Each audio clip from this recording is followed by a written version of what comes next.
Police स्मृति दिवस 2021 के अवसर पर हरियाणा पुलिस के डीजीपी पीके अग्रवाल ने आज पंचकूला में पुलिस स्मारक पर ड्यूटी के आहवान से परे अपने प्राणों की आहुति देने वाले पुलिस शहीदों को श्रद्धांजलि देने के लिए सेवारत और सेवानिवृत्त पुलिस अधिकारियों का नेतृत्व किया। पिछले वर्ष पुलिस और केंद्रीय सशस्त्र पुलिस बलों के 377 शहीदों को भावभीनी श्रद्धांजलि अर्पित करते हुए अग्रवाल ने कहा कि देश की कानून व्यवस्था, एकता और अखंडता बनाए रखने के लिए हमारे वीरों द्वारा दिए गए सर्वोच्च बलिदान का कभी भुलाया नहीं जा सकता।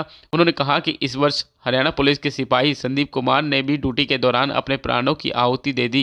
देश इन वीरों का सदैव ऋणी रहेगा। उन्होंने कहा कि उनका सर्वोच्च बलिदान उन सभी के लिए प्रेरणा है जो गर्व से खाकी पहनते हैं। इन शहीदों के साहस और बलिदान को सलाम करते हुए डीजीपी ने उन कर्मवीरों को भी श्रद्धांजलि दी जिन्होंने कोविड महामारी के कठिन समय में अपनी जान गंवाई। अपनी जान जोखिम में डालकर इन योद्धाओं ने ना तो हिम्मत हारी और ना ही जन सुरक्षा के प्रति समर्पण में कोई कमी आई है। देखें पंचकूला से अजीत झा की रिपोर्ट।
मैं याद करा दूं कि अभी इसके बाद सलामी शस्त्र और उसके एकदम बाद शोक शस्त्र होगा।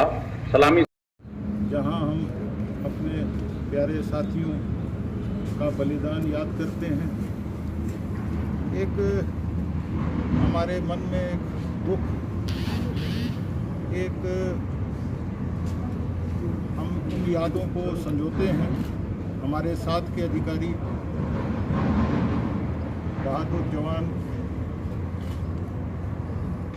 असामाजिक तत्वों से लड़ते हुए अपनी जान की बाजी लगाते हुए देश के मान मर्यादा को सुरक्षित रखने के लिए जान अर्पित करते हैं। वही उनके शहादत से हम प्रेरणा भी लेते हैं और उनकी शहादत को व्यर्थ न जाने देने का वचन भी लेते हैं। यह लड़ाई एक निरंतर लड़ाई है जिसे हमें आगे जारी रखना है और बहादुरी से डटकर मुकाबला करना है। इस अवसर पर मैं विशेष तौर पर हरियाणा के उस बहादुर जवान संदीप, जो फरीदाबाद क्राइम ब्रांच में नियुक्त था, जिसने हरिद्वार में बदमाशों का पीछा करते हुए और मुठभेड़ के दौरान जिसने अपने प्राण न्यौछावर किए, उसके परिजनों को, शोक संतप्त परिवार को अपनी हार्दिक संवेदना देता हूँ। सर, इसी मौके पर जब आपने चार्ज संभाला था तब भी हम लोगों ने आपसे सवाल किया था वेलफेयर को लेके, जब आपकी ये पूरा कार्यकाल रहेगा किस ओर बढ़ रहे हैं पुलिस वेलफेयर को लेके, क्योंकि शहीद जो होते हैं हरियाणा पुलिस के जवान, उसकी जो पॉलिसी है वो आपने काफ़ी अच्छे से एक्सप्लेन कर दी थी। वेलफेयर के लिए और क्या कुछ कर रही है हरियाणा पुलिस?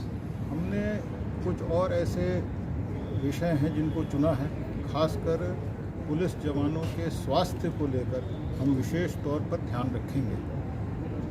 वैसे तो सभी लोगों को अपने स्वास्थ्य का ध्यान रखना चाहिए, लेकिन जो इन परिस्थितियों में हम कार्य करते हैं, जो हमारे ऊपर तनाव है, मानसिक है, शारीरिक है, हमने देखा है कि हमारे जवान, हमारे अधिकारी, कईयों के ऊपर स्वास्थ्य संबंधी जो है वो गंभीर चिंता का जो विषय है, उसके लिए हमें सतर्क रहना है। और इसके लिए हमने कुछ परियोजनाएं, कुछ प्रपोजल्स तैयार किए हैं, उन्हें हमने राज्य सरकार को भेजा है और हमारी इस विषय पर लगातार उनसे संपर्क है। मुझे उम्मीद है जल्द से जल्द उनका जो है वो राज्य सरकार उनकी अनुमति देगी और भविष्य में पुलिस के जो मुलाजिम हैं, पुलिस के जो अधिकारी हैं, उनके स्वास्थ्य के विषय में हम और बेहतर कार्य कर पाएंगे। सर, एक विषय इसके प्रमोशन अतिरिक्त उनके रहने का, बैरक्स में उनकी सुख सुविधाओं